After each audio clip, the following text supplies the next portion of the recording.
really God-fearing, who are really conscious of Allah. إِنَّمَا يَسْتَعْذِنُكَ الَّذِينَ لَا يُؤْمِنُونَ بِاللَّهِ وَالْيَوْمِ الْآخِرِ. Actually, only those people come to beg for leave, and permission not to go with you, who don't believe really in Allah and the last day. وَارْتَابَتْ قُلُوبُهُمْ. And their hearts are in doubts. فَهُمْ فِي رَيْبِهِمْ يَتَرَدَّدُونَ. And they are wavering in their doubts. The same word, which we read in Surah An-Nisa, مُزَبْزَبِينَ بَيْنَ ذَلِكَ. The same is يَتَرَدَّدُونَ, مُتَرَدِّد.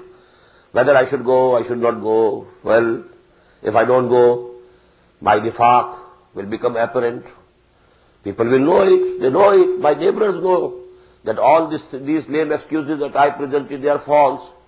But I should go. But again, the fear of death and all the hardships that were to be borne, that kept him back. So this is taraddud. مُزَبْزَبِينَ بَيْنَ ذَلِكَ مُتَرَدَّدِينَ بَيْنَ ذَلِكَ فَهُمْ فِي رَيْبِهِمْ يَتَرَدَّدُونَ.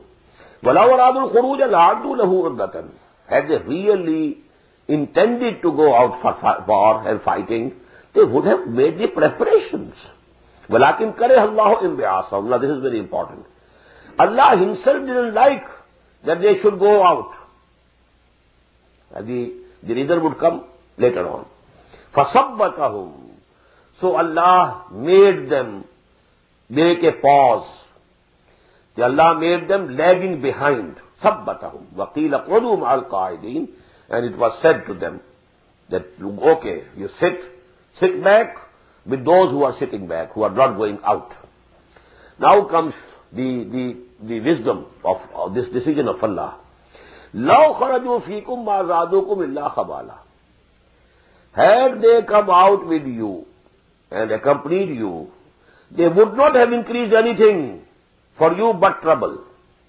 Making conspiracies, saying something here, whispering here, against the Prophet ﷺ, going there, saying something else over there. مَا زَادُوكُمْ إِلَّا خَبَالًا وَلَأَوْضَعُوا خِلَالَكُمْ يَبْغُونَكُمُ الْفِتْنَةَ. And they would have gone, hurried to and fro, to bring some sedition, or prone to be incited. يَبْغُونَكُمُ الْفِتْنَةَ وَفِيكُمْ سَمَّاعُونَ لَهُمْ. And there are people, who listen to them among you. Because these munafiqs, they were rich people, influential people.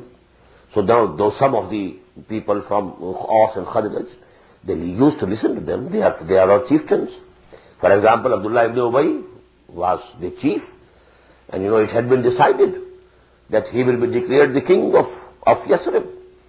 But when the Prophet came, all his dreams, they were shattered. So actually these were, people who had resources. So there were people who would have listened to them if they were with you in this journey, they would have created trouble. وَفِيكُمْ سَمَّاعُونَ لَهُمْ لَهُمْ وَاللَّهُ عَلِيمٌ بِالظَّالِمِينَ. Allah very well knows this zalimeen. Now this is very important. They didn't go. Allah also said don't go. So Allah is attributing it to himself. We made them sit back. And those who decided to go, Allah made it easy for them to go. So they will say, Allah made the conditions favorable for us that we could come out. So attributing to Allah and attributing to yourself, both things are absolutely correct. I want to lift this. I cannot lift it without the permission of Allah. So I can say, I have lifted it. I can say, Allah has made me lift it. Both things are absolutely correct. Every action, every movement necessarily has two elements. An intention from a person and the permission from Allah subhanahu wa ta'ala. So you can attribute it to the person or to Allah subhanahu wa ta'ala. وَلَكِنْ كَرِهَ اللَّهُ إِنْبَعَاثَهُمْ فَصَبَّتَهُمْ وَقِيلَ قُعُدُوا مَعَ الْقَاعِدِينَ لَوْ خَرَجُوا فِيكُمْ مَا زَادُوكُمْ إِلَّا خَبَالًا وَلَأَوْضَعُوا خِلَالَكُمْ يَبْغُونَكُمُ الْفِتْنَةَ وَفِيكُمْ سَمَّاعُونَ لَهُمْ وَاللَّهُ عَلِيمٌ بِالظَّالِمِينَ. لَقَدْ ابْتَغَوُا الْفِتْنَةَ مِنْ قَبْلِ. They have been creating dissension and chaos for you. وَقَلَّبُوا لَكَ الْأُمُورَ.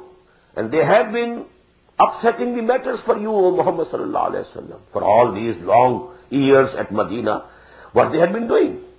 300 of them came back from Uhud. That was only the third year after the Hijrah. And such a big, incident. Out of an army of 1,300 deserters. And they deserted and they came back when, both the armies were eye to eye with each other. They were within the sight of each of the armies. The morale of the people who remained must also have suffered a shock. We were 1,000. Already we were 1/3 of the enemy. They are 3,000. We were 1,000. Now from 1,300 and gone, what would be the effect? Natural effect. This natural effect definitely was there. So they have been doing it all along. لَقَدْ ابْتَغَمُوا الْفِتْنَةَ مِنْ قَبْلُ وَقَلَّبُوا لَكَ الْأُمُورَ حَتَّى جَاءَ الْحَقُّ وَظَهَرَ أَمْرُ اللَّهِ. Until haqq, the truth, came and the decision and decree of Allah subhanahu wa ta'ala appeared. This refers to the victory of Makkah. Because this is the 9th year of Hijrah in which these ayat are being revealed. And a year before, rather more than a year before, the Prophet had the victory of Makkah. So that was the final, symbol of final victory of triumph, final triumph over the Arabian Peninsula. Hatta ja'al haqq wa zahara amrullah wa hum karihun. They didn't like it. The hypocrites, they didn't like it. وَمِنْهُمْ مَنْ يَقُولُ ظَلِّي وَلَا تَفْتِنِّي. And among them are people who say, "Oh Prophet, just give me leave. Permit me to hold back and not go. And don't put me to a test. I beg that you don't put me to a test." أَلَا فِي الْفِتْنَةِ سَقَطُوا. They have fallen in the test. They have already failed in the test. This ayah refers to an incident. There was a munafiq, Jadd ibn Qais. And, he was such a, such a naughty type of man. He came to the Prophet. Ya Rasulullah, I am a very weak person. And women are my weakness. And these Roman and Syrian women, they are very beautiful. So if I go there, I won't be able to hold myself. So this will be a very big test for me. So it's better, please, you don't put me to that test. وَمِنْهُمْ مَنْ يَقُولُ ذَلِّي وَلَا تَفْتِنِّي. Don't put me to the test. أَلَا فِي الْفِتْنَةِ سَقَطُوا. They have already failed the test. When they said, "I don't want to go to fight for the cause of Allah," they have failed the test. وَإِنَّ جَهَنَّمَ لَمُحِيطَةٌ بِالْكَافِرِينَ.